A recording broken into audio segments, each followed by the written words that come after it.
Council, members of the media, radio listeners via St. Martin Gov Radio 107.9 FM, respective radio stations island-wide, online and TV 15 viewers. I'm Rolika Roach and welcome to the live Council of Ministers press briefing for today, Wednesday, April 12th, 2023. At this time, I would like to invite the Honorable Prime Minister and Minister of General Affairs, Silveira Jacobs, to address you. Prime Minister Jacobs, you have the floor. Thank you so much, Rolika. Good morning to you. Good morning to the media here present, those following via the social platforms. Good morning to the people of St. Martin. And of course, I cannot forget the hardworking staff of the Department of Communications who make this broadcast possible every week. Thank you for being here. It is a pleasure for me to be back on the island after being gone for quite some time. And I must say, I've missed being here. There's nothing like being home, but it's always sometimes good to be away and come back refreshed to be able to deal with the day-to-day. I must say that the travels that I had abroad were quite fruitful, and I'm pleased to be able to be back here to continue the diligent work needed for the people of St. Martin. I appreciate the patience and support of the listening audience, the people here in the room while I was away. And I pray that we'll be able to also, I hope then that everyone had a very restful time during the Holy Week just passed in the celebration of the Easter holidays. Before I delve into the results of my trip, I'd like to start by announcing that the Public Service Center, PSC, of the Ministry of General Affairs will mark its 10th anniversary on April 15th, 2023, being open at the Simpson Bay Market.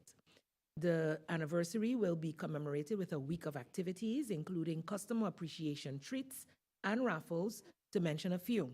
The location was initially opened as a convenience point and has proven to alleviate much of the congestion at the Phillipsburg location, as well as providing an outreach point for citizens living on the other side of the hill.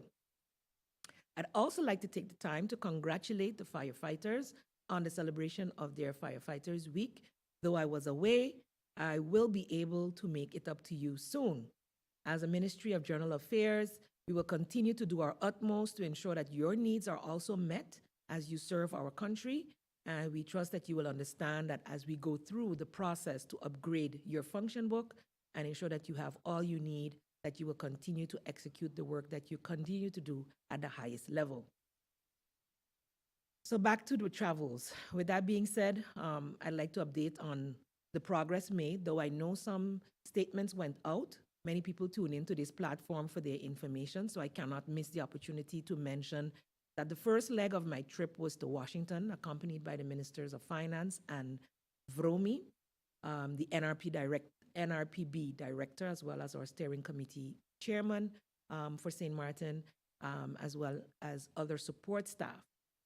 The visit was to, of course, sign an additional $60 million in funding for the Emergency Debris Management Program project, the EDMP. These activities are part of St. Martin's broader and concerted efforts to build a foundation for an environmentally sustainable, economically viable, and responsibly managed solid waste system. And though I know it's taken a long time to get started, the process is ensuring that we cover all points that need to be covered to ensure safety, to ensure that it's done in the proper manner.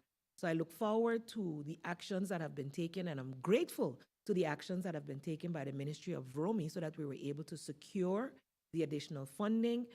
There was a lot that they had to do to get that underway, and we were also able to secure that the housing project could remain on the list by the means that had been taken by the actions taken by the Ministry of VROMI, and that's why it was so important for him to be at those meetings. So we're very happy that we are that far. We've received quite a lot of accolades as the NRPB in the execution, the project implementation unit for St. Martin for this trust fund. If they compared this unit with all the other units within the Caribbean, St. Martin, though small, though having a small team as well, is doing extremely well in the execution of its tasks. So I'm very, very proud of that. And all of these efforts ensure that capacity is built on the island So not only are we bringing in technical assistance all the time, with that, training is taking place at the local level, and we're constantly seeing growth within our own organization. And therefore, when the trust fund is over, we will have that still left, besides buildings, besides improved services, besides all of the rest that we have already received, improved housing, and a new way of doing housing. We've also strengthened the capacity within government and strengthened the NRPB, which will continue to serve government as we move forward. As we also then went on to the next part of the trip, which is also key to understand how that ties in. When I traveled to Copenhagen on the invitation of the UNOPS, I was also accompanied by the Minister of Justice, Anna Richardson, for the signing of the agreement with the United Nations Office for Project Services, UNOPS, for the host country agreement, which allows for UNOPS to establish an office here in St. Martin and better coordinate all the necessary cooperation within the country and even in the region. So St. Martin, being the hub that it is, now can be able to serve other countries within the region, and they will now have boots on the ground to be able to do so. The signing preceded the establishment of UNOPS on St. Martin, marks an important milestone for the organization in terms of providing assistance and support to the small island developing states in the region.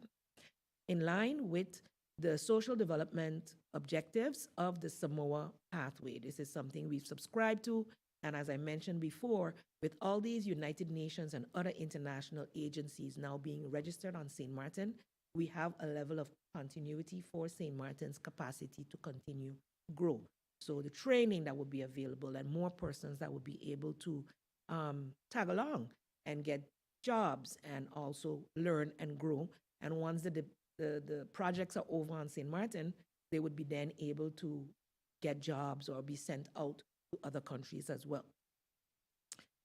During my stay in Copenhagen, I jetted over, I must say, to The Hague for the very important signing of the mutual agreement between the three prime ministers, Aruba, Curacao, and St. Martin, and the state secretary in The Hague, Ms. Alexandra van Huffelen. I met my colleagues and Ms. van Huffelen there and went straight into the signing on that Tuesday morning. It was a very, I must say, it was a time that I had to stop and think about how far we have come. Indeed, it has been a long 2.5 years of struggles. We've seen changes within the government in the Netherlands and a changing manner in which we were being handled as countries. And though we continue to have negotiations and discussions and a lot of discussions to ensure that there's understanding on both sides, it is a political atmosphere, and we each have our political, let's call it, not just agendas, but you have your support. There's a coalition in the Netherlands, there's a coalition here, and we have to ensure that we maintain what we have set out to do. And the realities of the parties in the Netherlands is the realities of what we're dealing with. So we keep that in mind, and we continue to negotiate as we move forward. As you know, the finances is the next thing that we are working on. But this mutual agreement, this mutual arrangement that is now underpinning our reform packages now gives us a clear indication of what we're working under.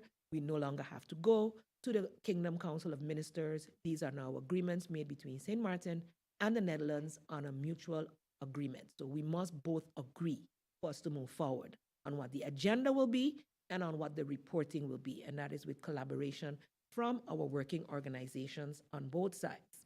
And should there be a dispute, a mediator will be called in to deal with that. And should that not work, then we also have the opportunity to go to the courts.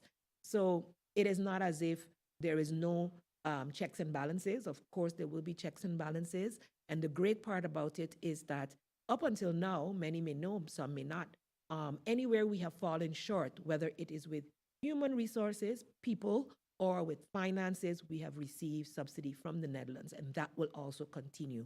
So once we've determined in our plans of approach, in our actions, that we need more persons or we need capital to be able to do it, investment funds and or operational funds, we can apply for such. And once it's approved, that is done as a grant with no extra strings attached, except that you execute what you're supposed to execute.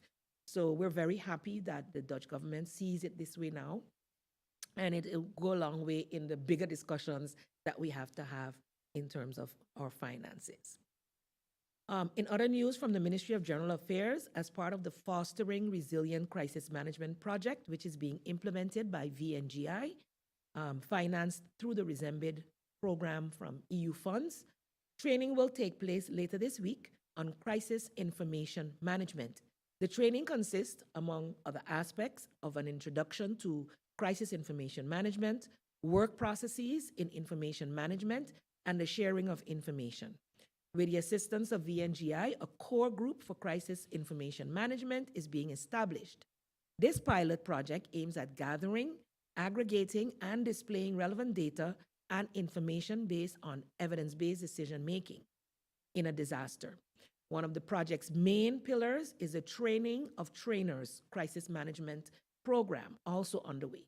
So this group of internal, external stakeholders is being educated to provide crisis management training, workshops, and info sessions to other stakeholders. We're very, very pleased as government with this development, as this not only ensures continuity in crisis management training, but also builds capacity locally in disaster management for St. Martin as a small island developing state.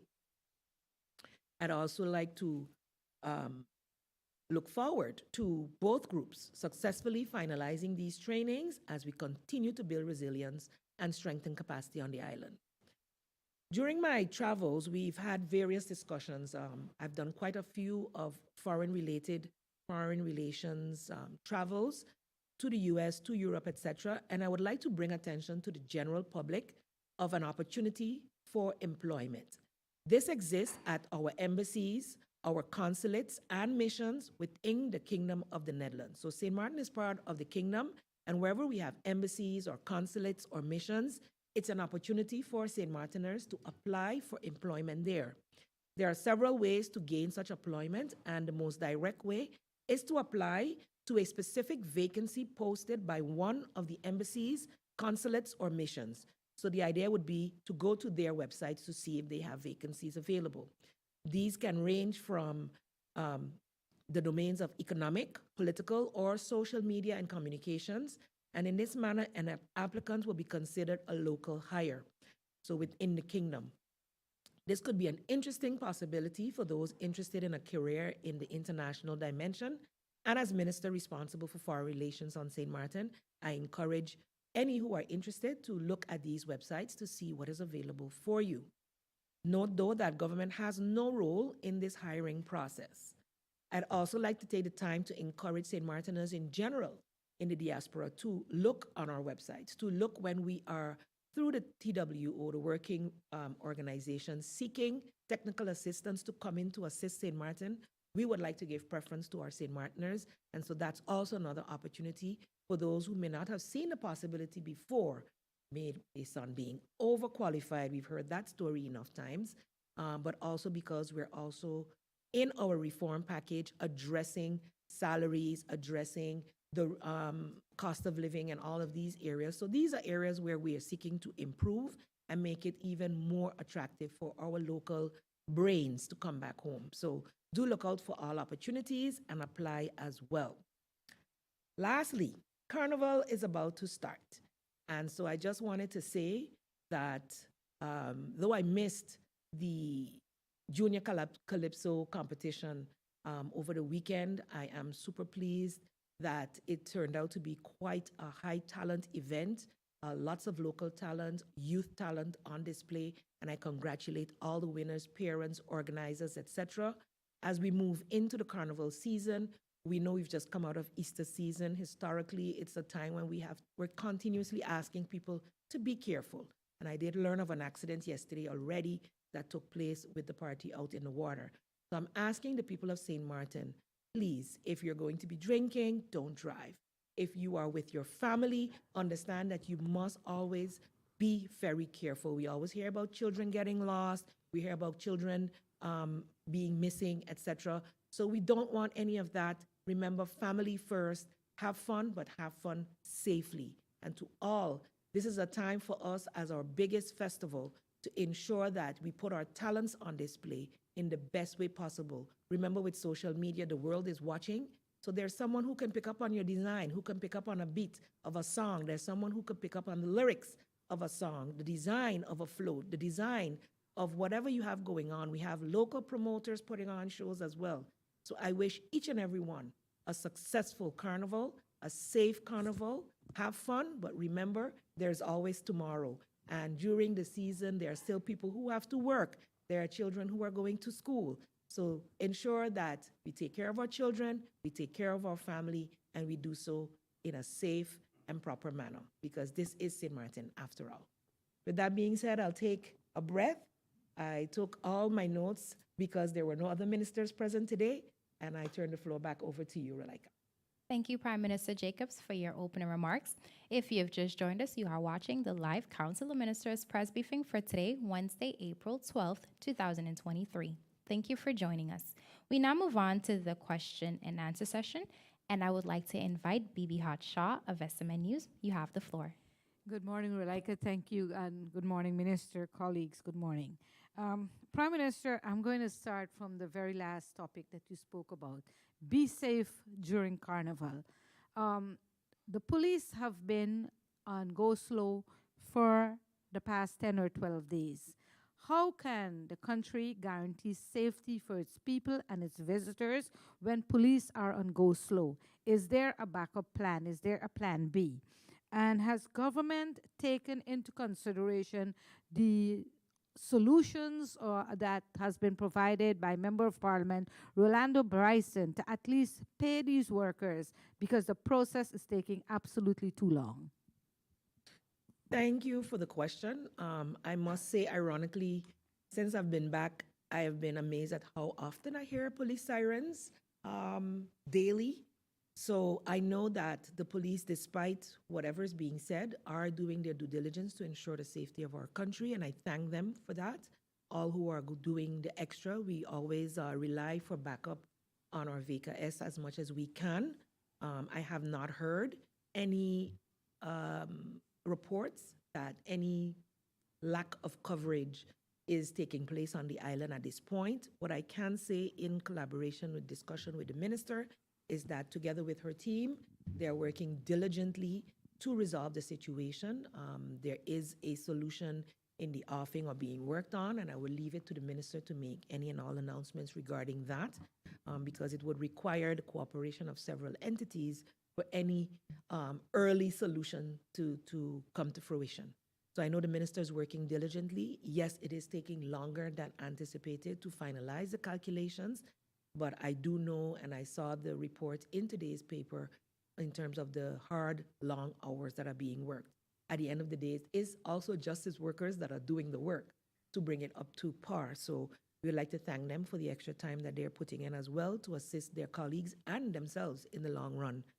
So I believe the Minister of Justice will be issuing her own statement. She couldn't make it to the meeting today because she was in meetings with, I believe, several classes of police officers who wanted to meet with her and have direct contact and information. So she's not here out of not wanting to be here, but because she felt the need to address their concerns upon their request.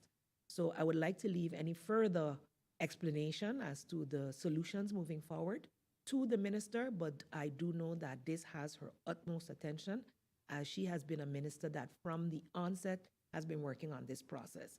And many may not understand sometimes, despite the will, despite the energy behind actions, it requires collaborations from various entities, from various players.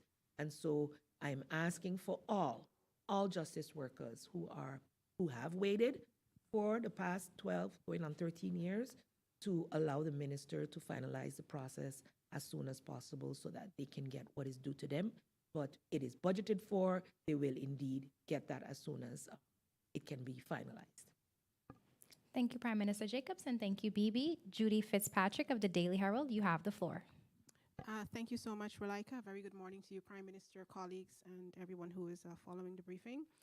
Prime Minister, Parliament's CCAD committee recently formed a petite committee to gather information on the possible calling of a referendum on independence. I would just like to know, what is government's whole take on the whole issue of a referendum for independence? Because if one is to be called, it would have to be executed by the executive arm. So what is your take on this? Well, indeed, I was off island during this time and unable to get the full gist of the meeting and exactly what it entailed.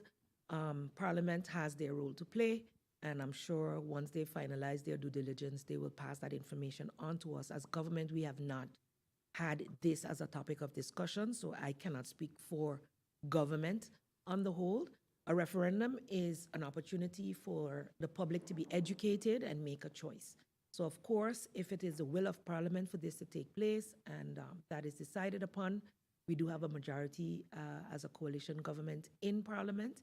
And if that is what our majority deems necessary to do at this time, especially seeing that we would have an election in about 9 months, it's a lot to prepare. So we have to look at the feasibility of it, etc. I know in the past there have been parties that have run on an independence platform. That would be another way to gauge the people's interest in whether or not we are ready to go in that direction. I think it behooves us as government, of course, to always continue to educate and update our people as to the realities. And in that train, I have planned, but based on travels and all kinds of other things, we're not able to execute the town halls I wanted to. And we're looking at now Carnival being there, so the attention of the population might not be on that at the moment. So we're looking more towards May to still have some kind of consultation with the people. And we'll see how it goes from there. But as far as for the referendum on independence, I'll await the update officially from Parliament and then be able to update you once we've had those discussions in the Council of Ministers. Thank you, Prime Minister Jacobs, and thank you, Judy. Stephen Cerulean of PJD2 Radio, you have the floor. Thank you, Ms. Roach. My question, Prime Minister, good morning to you. Obviously, you're the only one here. Let me piggyback on the committee, the management training crisis that you spoke of. Who will be part of the training? And my question to you is, can you provide a status update in connection with the Slavery Atonement and Reparations Committee work at this time? Thank you, Stephen. The Department of BUC has disaster risk management or disaster management under its portfolio. They are the ones that look out for trainings and projects. And as you know, their support, they form a greater part of the support of the EOC, which is our Emergency Operations Center.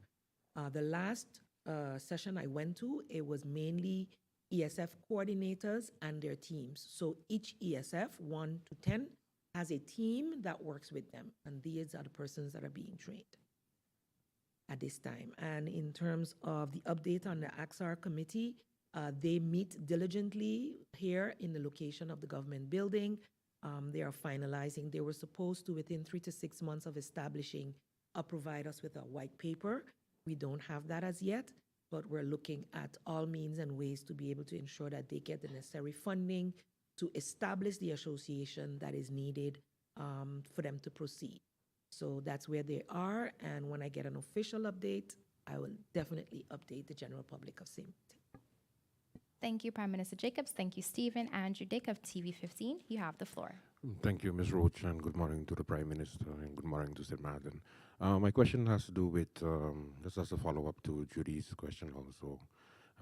Independence, Prime Minister, do you believe in independence directly to you? And also the incident yesterday, the Eurosoca with the tourist, of course, did you get any information concerning this?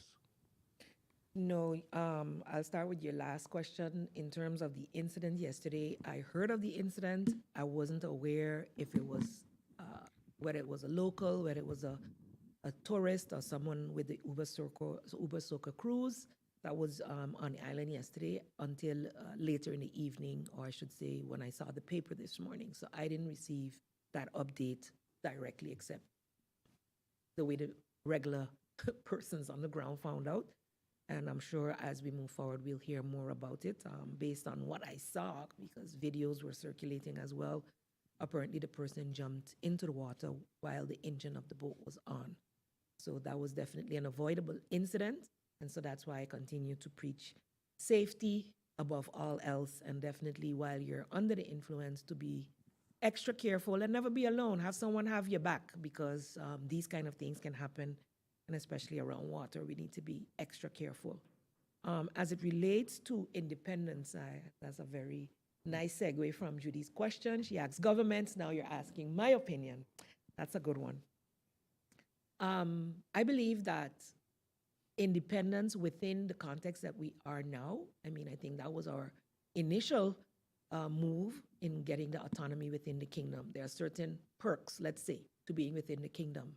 It would behoove all those who believe in continuity of the kingdom to show what are the benefits to that.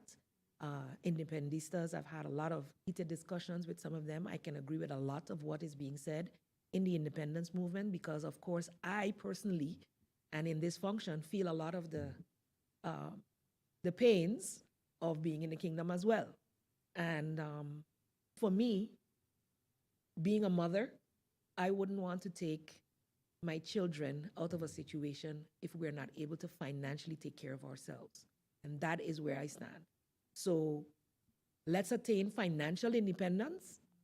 Let's get back to generating the type of funds that we can to take care of ourselves and grow our people to take the responsibility in all areas. Because it would be great to go independent, and we can say we want to go independent by 2035. We are now in 2023. We can give ourselves 10, 20, 15 years to say it's a goal to work towards, and that would be something. Because I'm sure within short, we will have the financial independence that we need to be able to take that decision. But we need to be more strategic in our thinking. We need to think long term. How many people have looked at the National Development Vision for St. Martin, which is still 2030? And anyone that wants to be anything, whether it's in the next government, whether it's in the next parliament, whether it's anywhere leadership on St. Martin, have a look at that vision. See if you can find yourself in it, because it is built up of all governing programs from 2010 up until now. And so there's been a red thread. All of us want to see development. In the past, we developed before we could take care of our social services. Our social services are lacking. Laws are way behind. And people continue to say, oh, we should be here or there. You fail to realize that in 2010, we had nothing. We didn't have a lot of our own institutions, and those were growing, and they're still growing, and a lot of laws still remain to be updated. And we can compare ourselves to 55-year-old Barbados and say, oh, look what Mia Mottley doing. But they've had 55 years of experience, and they went through a long decades of struggle. And in fact, you can meet people in Barbados today who still struggle. You can meet people in the developed United States and in developed Europe, and I just came from there. You're seeing homeless people on the street living under bridges. This exists everywhere, even in developed countries that are donating to us. And over the past year, I've been saying St. Martin needs access to funding like other independent countries. And guess what? Suddenly, we're now being put on a scheme where the Netherlands is offering funding to us also for development, which was not available before. Everything was a loan. So even though we have capital expenditure loans still, I think based on the hard work we've done over the past year, and I'm getting a little bit emotional about it, because when you travel, people ask, well, what was the result of that travel? What was the result of this travel? But we've seen cumulatively over the past year and a half, those travels have borne fruit. Because the last travel, I haven't put out that press statement yet because I want to round off all of the loose hanging threads. But I got great news from the Ministry of Energy and Climate in the person of the Minister Rob Yetten, who I built a relationship with when I was a member of Parliament, and we sat in IPCO together. And it's amazing that he continues to fight for the countries as a minister in the Netherlands. So not all Dutch politicians are against St. Martin. There are those who still see the old corruption, the old other things that may have happened in the past and continue to judge us negatively. But it is about time that we stand up, and not just with words, but with actions, and show that we can. When we continue to do the same things that they continue to accuse us of, that's how they catch us. So Mr. Yetten promised funding in the form of a grant. via the Groei Funds and the SDE which was formerly only available to the Netherlands. They're making it now available to the CAS and BES Islands. And I think that that's a great initiative because we cannot go to the World Bank and get grants. Dominica, Barbados, and all of the other independent countries can. And so, yes, that's a benefit. But while we're still in this kingdom, I think we need to make the best use of it. A lot of people will not want to give up that passport, which gives them access to the world. And so that's the reality of what we have to face. And I think where we are now, we can grow in our independence month by month, year by year, by our actions. And I think I then put out a call to the people of St. Martin to stand in the gap. Thank you, Prime Minister Jacobs. Thank you, Andrew. We now move on to the second and final round of questions as we do have a time limit. Phoebe, you have the floor. Thank you, Relaika. All right. Prime Minister, can you give us an update on the management of GEBE? And can you tell us, what I'm hearing is that provide us with an update with the management, the status, how long will we have a temporary manager, etc. And what I'm hearing is that there are efforts to pay out the former statutory director.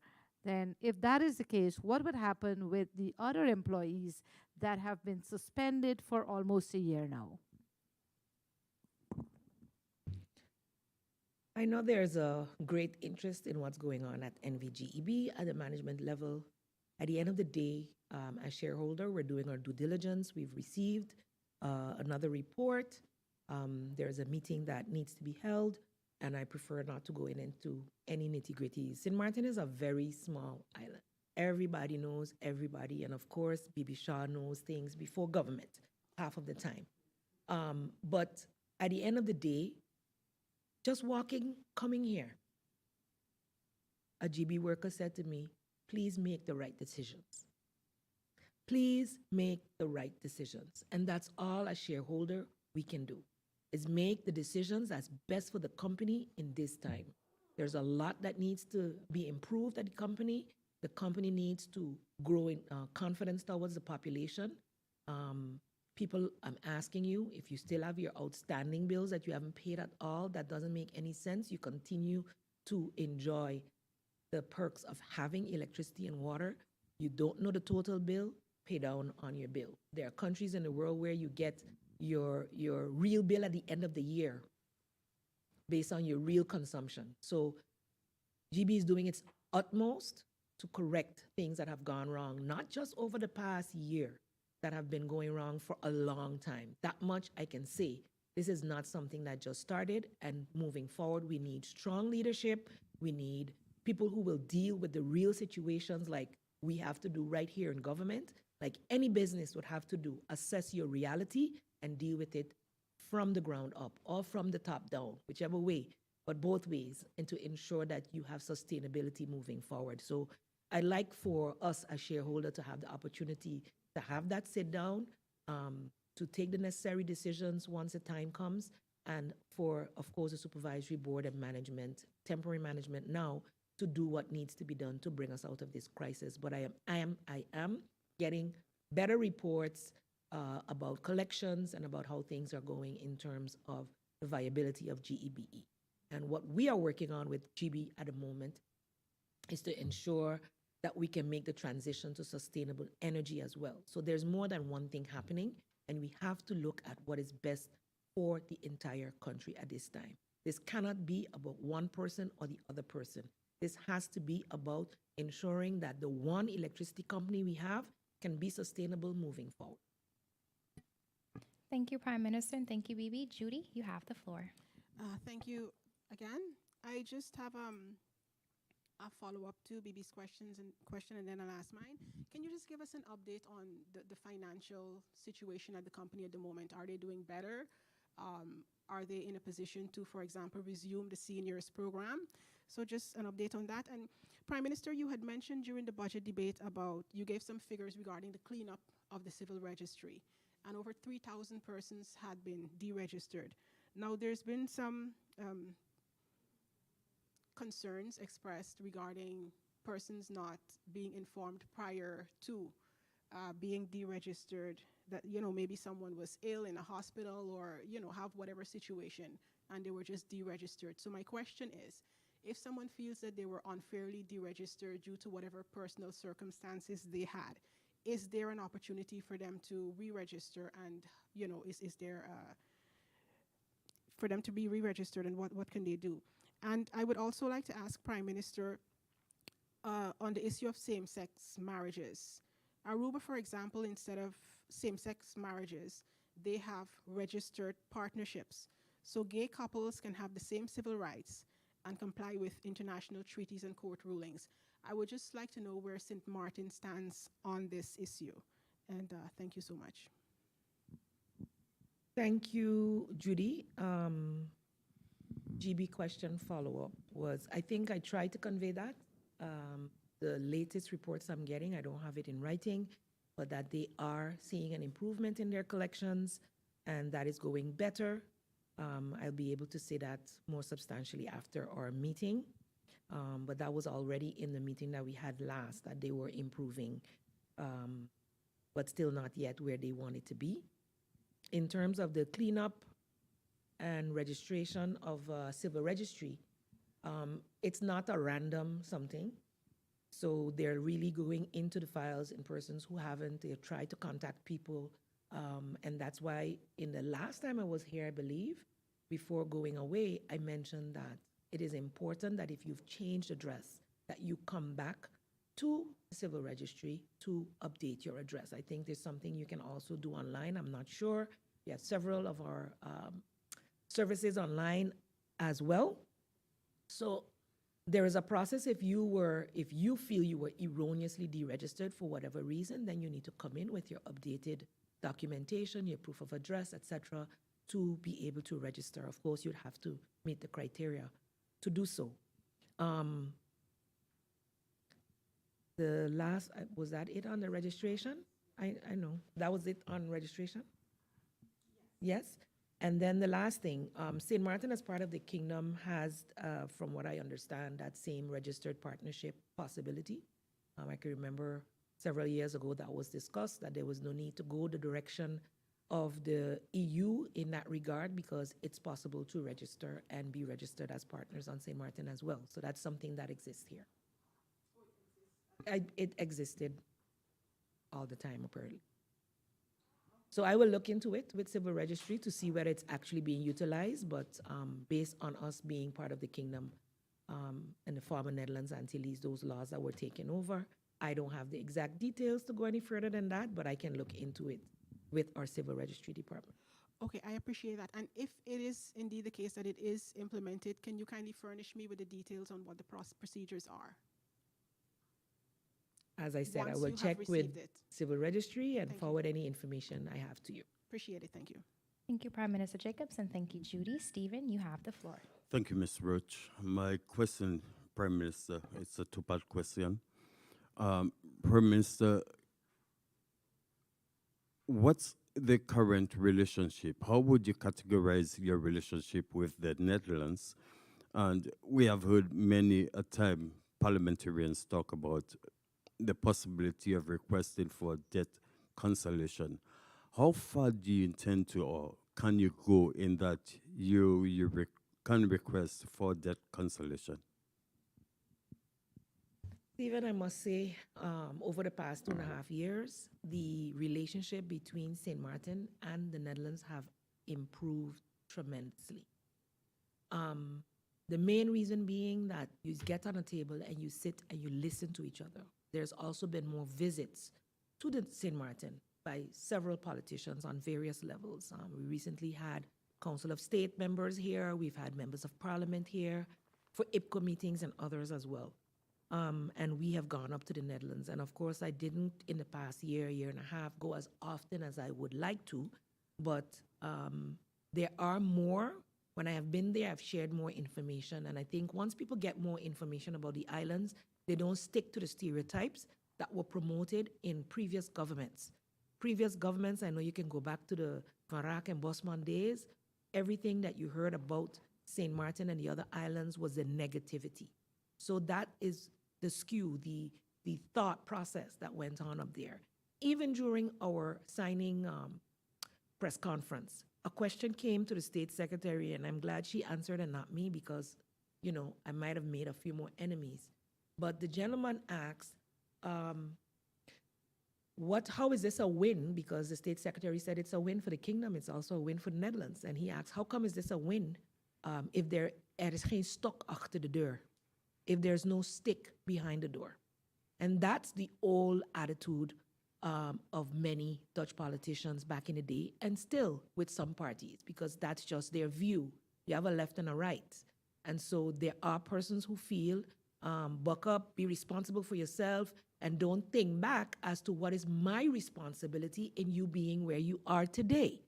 And that's why there are several discussions going on. There is the discussion after the comma, right? What's going to happen with reparations, no reparations? Initially, you hear no. But as I said before, suddenly now we have access to funding that was not there before. And not with this type of strings attached or sticks behind the door that usually were there. So in 2020, when we got financial assistance, there was a huge stick behind the door, a noose around our necks, and all the other things that we could have said. Now, with this new regulation, those are gone. We're now talking to each other like equals.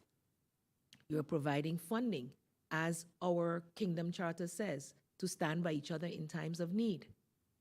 There should be no need for sticks behind the door, but still that is the mentality of some people. So that is still something that needs to be eradicated. So even though I mightn't be pleased that so much of the the fund that they made available is going to be spent in the Netherlands, it is mainly to bring more awareness to the Dutch people who do not know anything about these specks in the sea that belong to the kingdom. So once more people understand the realities of what we deal with, and they see us as a small island developing state that is not up to par, not based on our own doings, but based on the way we were left after the whole abolishment of slavery and what took place after that, St. Martin has and continues to be one of the countries within the Caribbean with a great potential for success. So I think the kingdom recognizes that, and they are doing their utmost to help us to stand on our feet. That's the commitment I got from the state secretary. That's the way I go into the relationship. And we talk about debt cancellation. Initially, she was open to it, but I don't think she has the political support for it. Let's just be honest, because she's in a coalition with the VVD and the CEDE as well. We know their stance. And so we will, take a few steps forward, take a step backwards, and still progress a little slower than we wanted, but with the other conversations happening about the after-slavery situation, that will also come into play. While all of us would like to, keep these discussions separate, initially I said it too. Any assistance you give us in a time of a crisis, don't count that in with reparations. And when I asked, will these, anything here be deducted from any future reparations, they don't want to hear about reparations. But they're open to continue to assist the islands. So we'll see how we come to an agreement on how the future relations will be. But for now, once our reform packages are done, we are more steady on our feet, our taxes are being collected as they should, and people are living up to their obligations. We're meeting the needs of the poor, of those in education, of the mental health, of students with special needs, all those things. Then we can say, let's move forward in other areas, because these are areas where we're lacking. Thank you, Prime Minister Jacobs. Thank you, Stephen. Andrew, you have the final question. Thank you, Mr. Roach.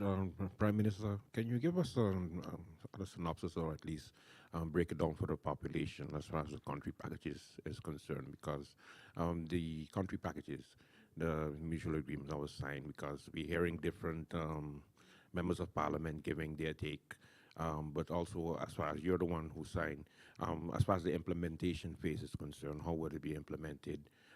Will the population be, how will they know what's coming? Okay, so the country reform packages, they're published. Every time we do an agenda, meaning a plan of action for a period of time, we've been doing them quarterly.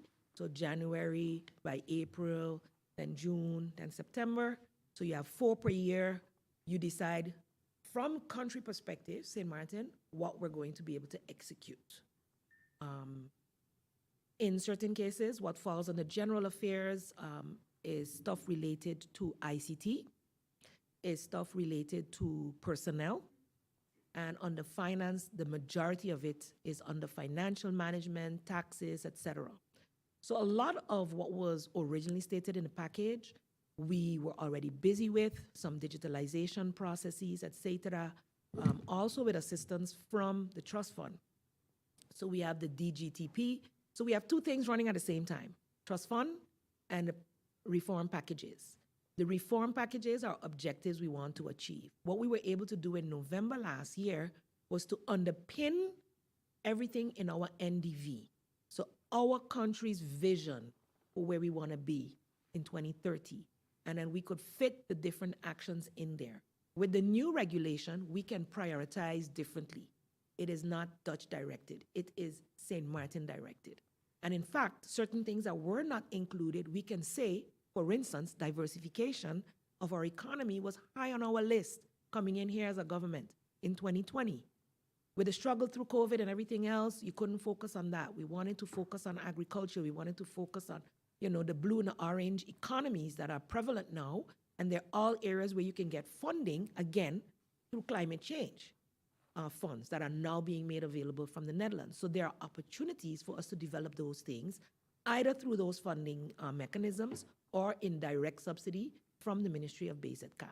So opportunities abound for St. Martin for us to be able to achieve that dream, but we have to put in the work. When we make a plan, we determine whether we need human resources, we determine whether we need funding, and that is provided via assistance of the Dutch government via BZK, which is a Ministry of Foreign Relations, Kingdom Relations and Interior Affairs. So through that process, we then monitor based on the timeline, and then at the end, we agree on what was executed, what wasn't executed, was the funds used properly, etc., and move on to the next. So that is how it's been going, and this, what we signed on the 4th of April, concretizes the manner in which that happened. One of the underlying documents was also a werkwijzereglement, so a protocol for operations that would determine exactly how the communications happen. As you may note, while we were in budget, I was being asked questions about specifics in the finances that I didn't have, and then the next day it was in the papers, and there was an interview that had been done with a working organization on St. Martin. So there was no knowledge internally by us of exactly, for instance, what was spent where, how that was presented to the Council of Ministers. So as a result of that, I had to have further discussions with the State Secretary in terms of, this is not how we agreed communication would go. And so that is also laid down, also that St. Martin brings out that kind of information, and not that it's coming from the Dutch side. So communication, how we're going to execute, and what is executed. We've also added that, for instance, the Sustainable Development Goals need to be mentioned. So within our execution of any action, how does this align with our Sustainable Development Goals? That wasn't there in the package before. So we are now going to up our monitoring process to ensure that when we have to report again as a country on those achievements, that we can be able to pull that info quite quickly and quite easily. But each and every action is aimed at improving efficiency, effectiveness, and giving better service to the people of St. Martin, knowing our cost of living, adjusting salaries if need to be, adjusting all these other things. But you have to do that in a proper timeline with planning and with a necessary budget. Yeah, I'm hoping that's a better clarification, but it gives me more ideas of what I need to do on my Prime Minister talks. Thank you. Thank you, Prime Minister Jacobs. Thank you, Andrew. Members of the media, this does bring us to the end of the question and answer session. Any further questions can be sent to the Minister's Cabinet in writing. Honorable Prime Minister, our members of the media, radio listeners, and online viewers, this brings us to the end of the live Council of Ministers press briefing for today, Wednesday, April 12, 2023. For rebroadcast, tune in to St. Martin Gov Radio via 107.9 FM, Telemcell TV Plus, the official Facebook page of the Government of St. Martin, YouTube channel Government of St. Martin, and TV 15. For video on demand, log on to the Government of St. Martin's YouTube channel. On behalf of the Government of St. Martin and the Department of Communication, I'm Rolika Roach and wishing you a pleasant day further.